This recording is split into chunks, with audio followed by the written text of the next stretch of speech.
This show will concentrate on one of the greatest institutions in the world, the black woman.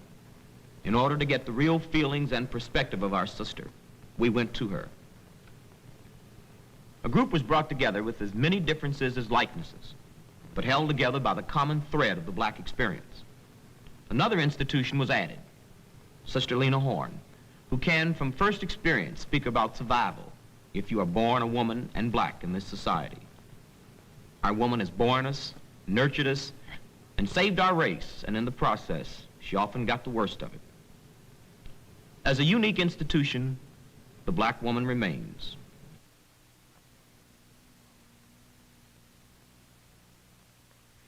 I believe the role of a black woman is to work for a just society, in the kind of a society in which children can grow up without fear, in which they can hope. Don't you think so? Really, you know, to boil it all down, black woman is the mother of civilization. That adds it up. She is. She's actually the mother, you know. That's it. She's the mother of the earth. She bears forth the fruit to fertilize the soil. I agree. I agree. I think we have overlooked the fact that black women have been for the white nation. They have sucked us dry. That we have nursed the children, we have fed them, we have done everything, put all our energies, all our work into working for the white family. And now it's time for us to take all our strength, all the strength that Monahan says we have. You know, we're supposed to be the strongest women anyway. It's time for us to take all our strength, all our milk, all of that, and put it into working for the black nation. I'd like to touch on something here. I'm glad you brought this up. And I don't know what reaction this is going to get because a lot of people jump at me when I say it. But unfortunately, all people in this country, black people and white people, are subjugated to the same system of media, are subjugated to the same systems of communication, are subjugated to the same conditioning. And that's something we definitely have to reckon with if we're going to ever get through any of this stuff. Moynihan, that's sort of the name that's associated with that word matriarchy, definitely has to be dealt with. I'd like to deal with him face to face. Right. I think that unfortunately, a lot of us, black men and black women, believe in the myth of that matriarchy.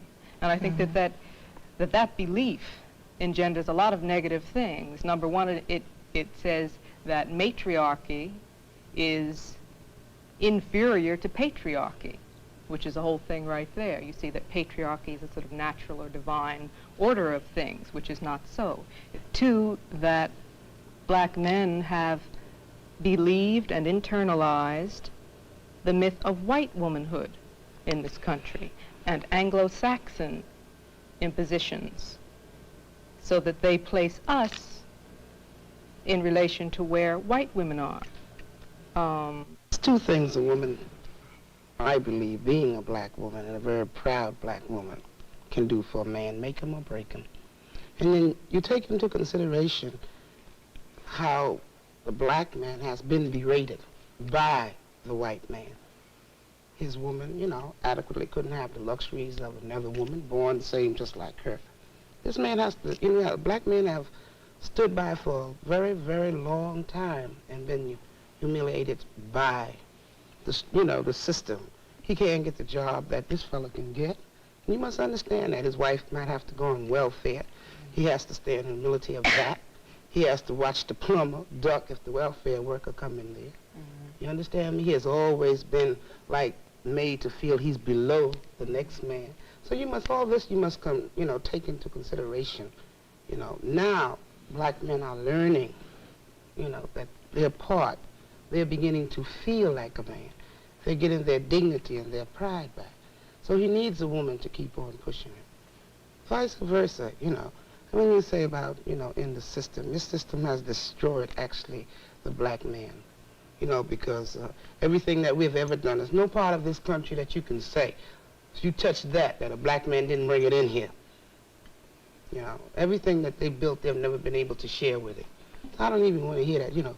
What society have done, just took our black men and destroyed their manhood. That's what they've done. Aid and abetted.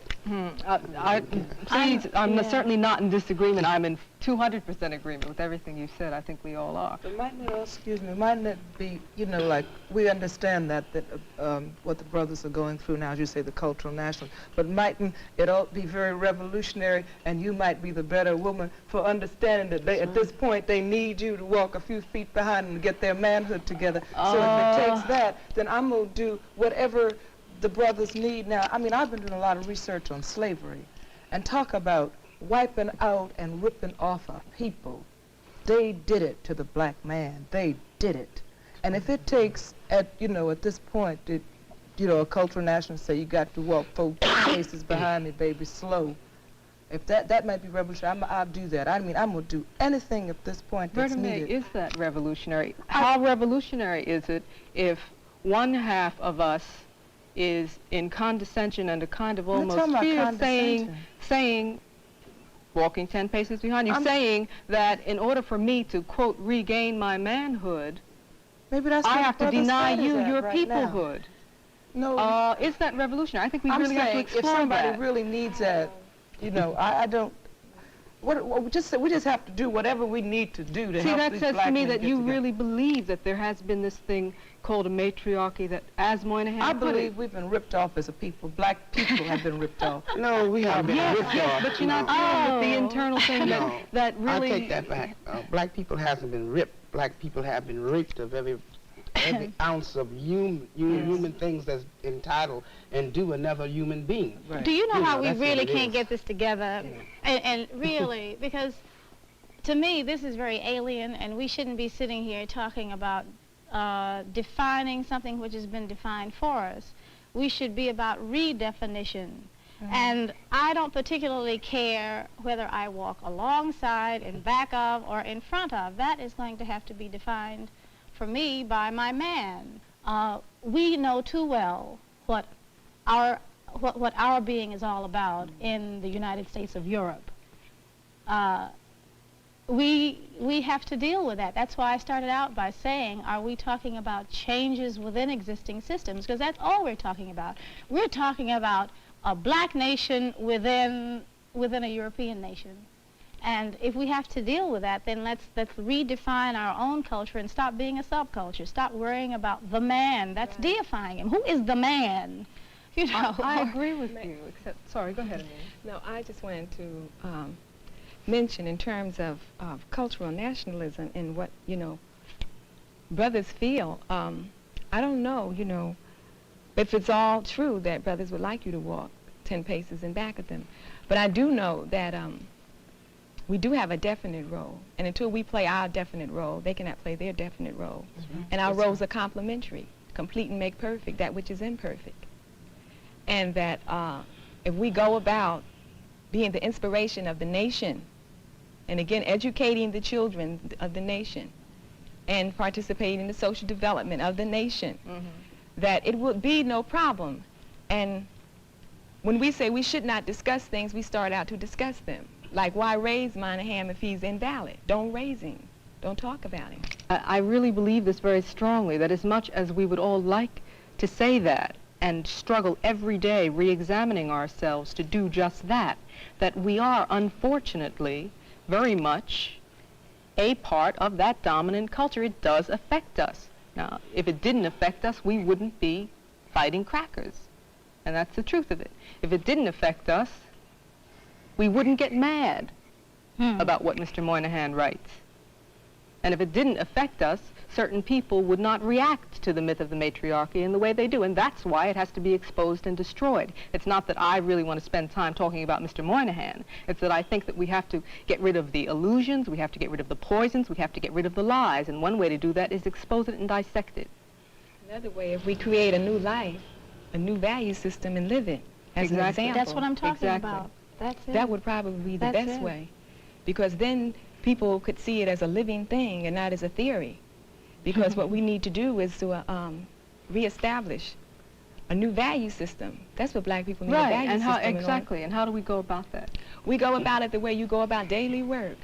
First of all, you decide what you want. You establish your value system, you start to live it.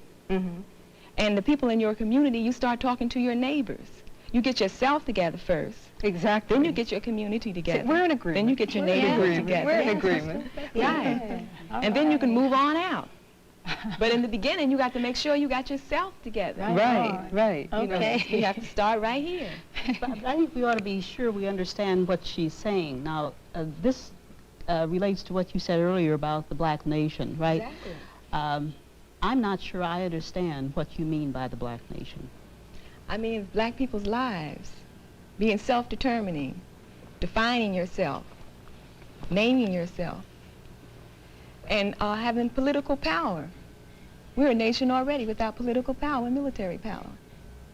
We're a cultural nation without political and military power. We're a nation, you know, in captivity by another people, a people who have a different, totally different culture than we have, who cannot even relate to the things that we relate to. That is the problem. And as black women, we have to be the inspiration for the nation, for our men. We have to start out into the community educating the children, educating ourselves. Because once we educate ourselves, the children will become educated, because we are the ones that teach the children. We are the ones that decorate the homes. We are the ones that are with both female and male children. We are the ones that the children look to as the image in terms of their daily education. So it is important that we don't get our values mixed up and feel that we have to educate the world. We haven't first educated ourselves. It's still always a self thing. Indeed. I mean, the world will relate to us once we can relate to ourselves. Mm-hmm. I mean, I think we are afraid of definitions and afraid to set guidelines because we might have to live by them. If you stand up and say a black woman should do this and that, then you might have to do that. But if you say, well, we don't have to say anything, you know, we can just do it. Do what? So like everybody can do their own thing. But every society needs a value system. Every society has a criteria in which they live by. And we live need by one. everybody else's part. Exactly. Right. We should have Exactly.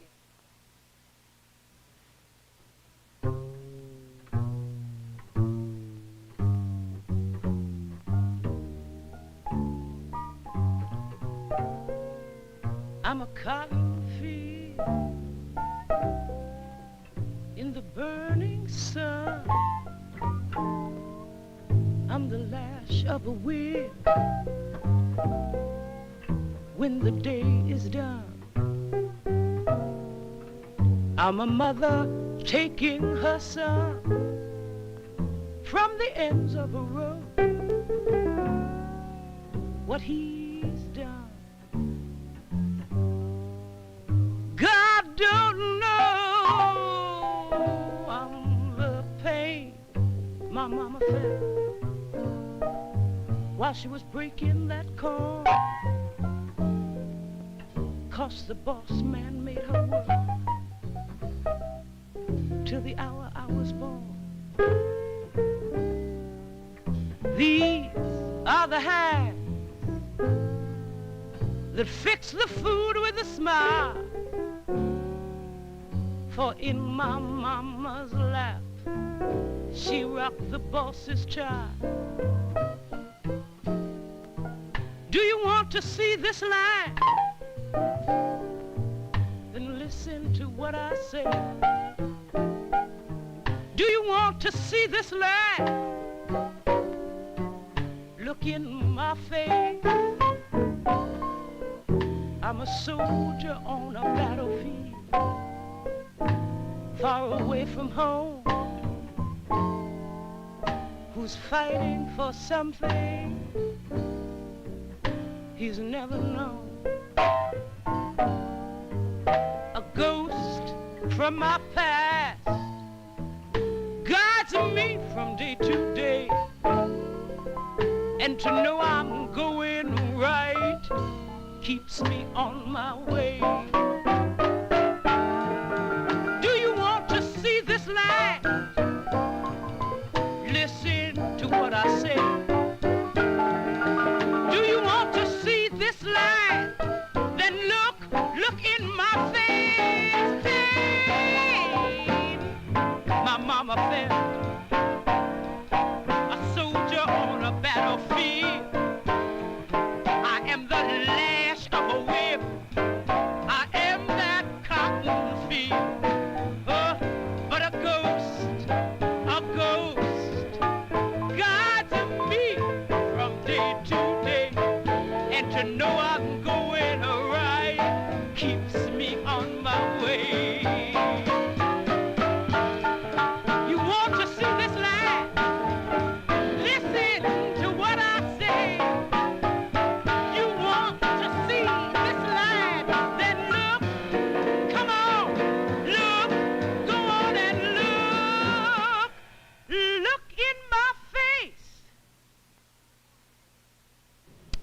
poem for a lady whose voice I like. So he said, you ain't got no talent. If you didn't have a face, you wouldn't be nobody. And she said, God created heaven and earth and all that's black within them. So he said, you ain't really no hot stuff. They tell me plenty sisters take care of better business than you. And she said, on the third day he made chitterlings and all good things to eat and said, that's good. So he said, if the white folks hadn't been under your skirt and been giving you the big plate, you'd have had to come uptown like anybody else. And she replied, then he took a big black greasy rib from Adam and said, we will call this woman, and her name will be Sapphire, and she will divide into 4 parts that Simone may sing a song. And he said, you're pretty full of yourself, ain't you? So she replied, show me someone not full of herself, and I'll show you a hungry person. That's the poem I did for you. Yes, I think I should probably tell you, you know, maybe other people don't, that I had that said to me in 1942.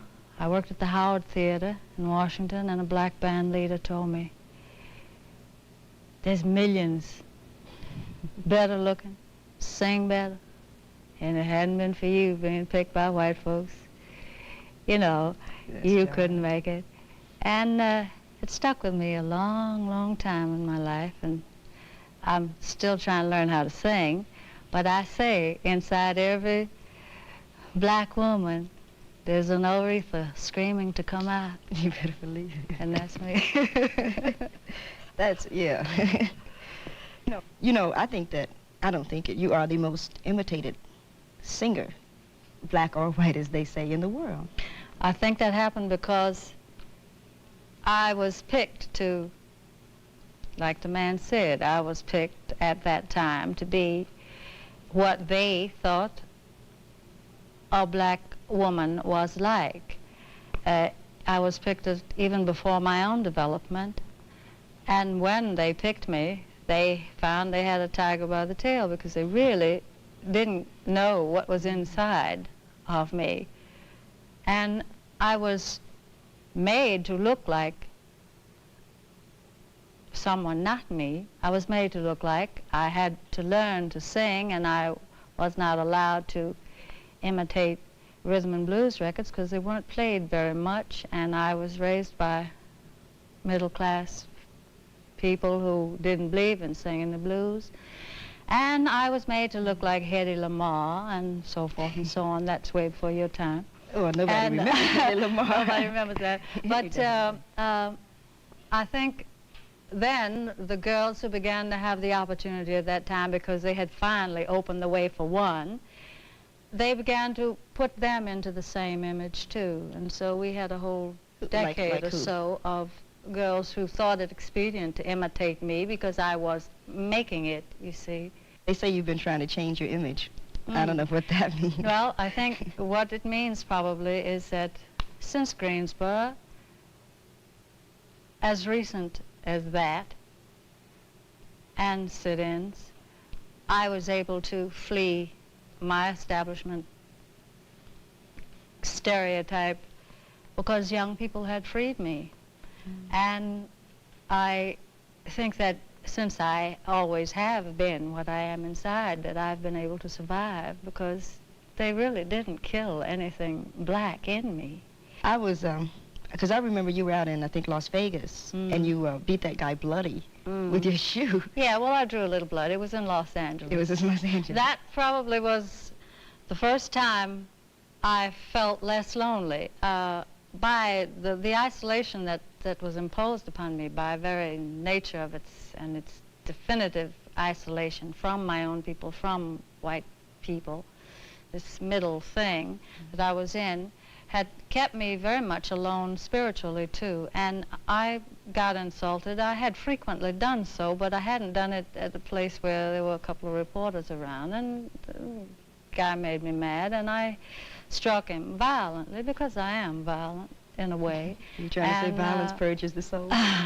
No, he just made me mad, and sometimes your madness just mounts into, you know, beautiful madness. And I struck him, and I got tons of mail and letters and telegrams from black people who said, you know, hey, thank you, and how wonderful, and all. I said, my God, I'm not alone, and that was in the 50s. I had lived a long time without that feeling.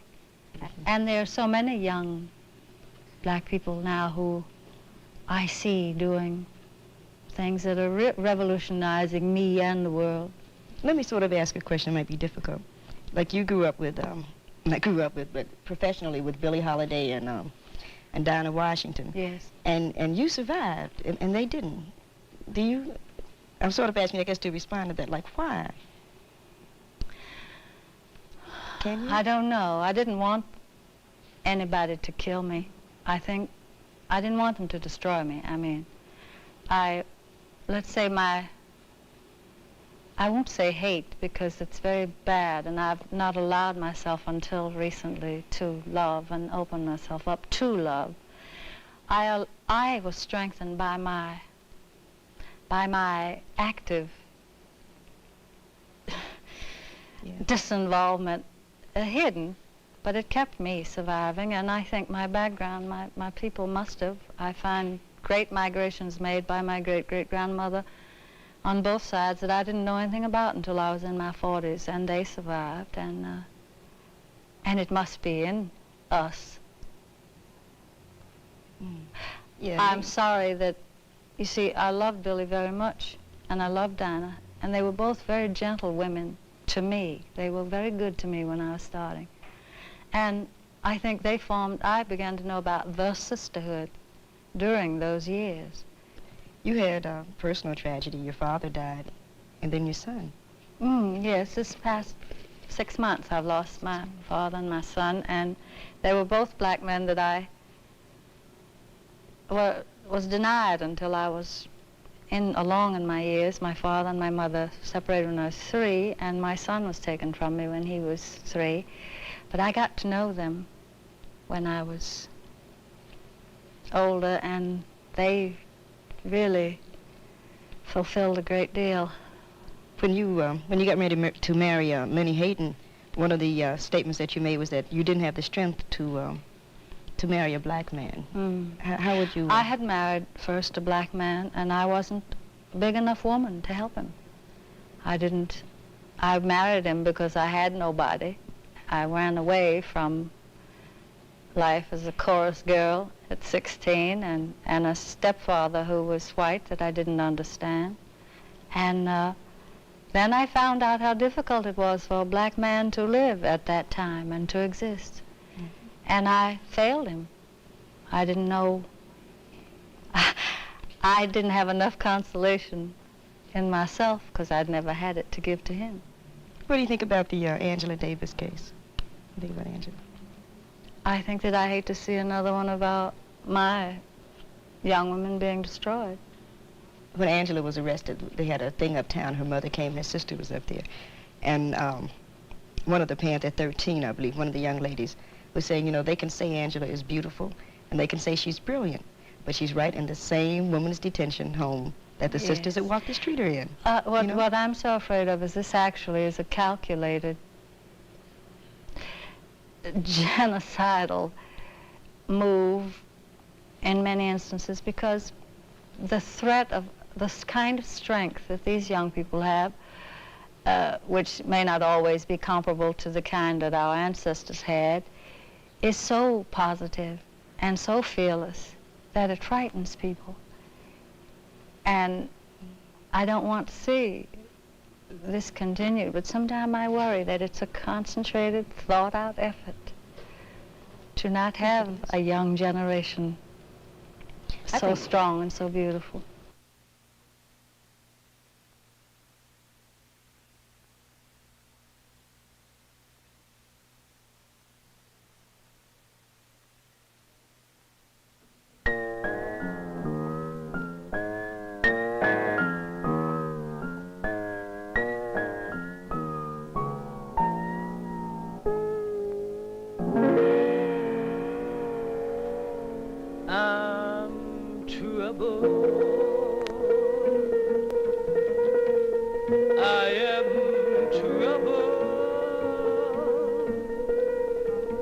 I'm trouble.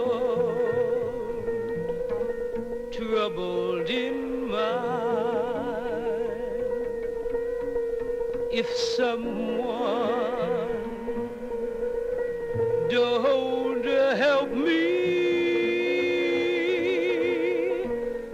I surely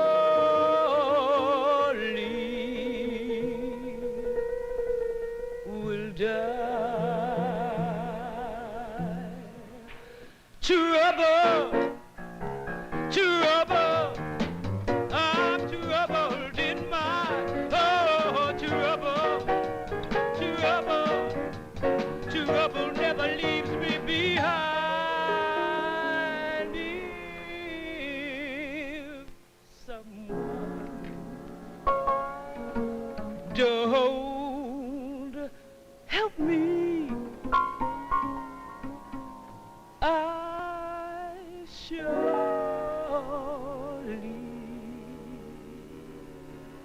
will die. I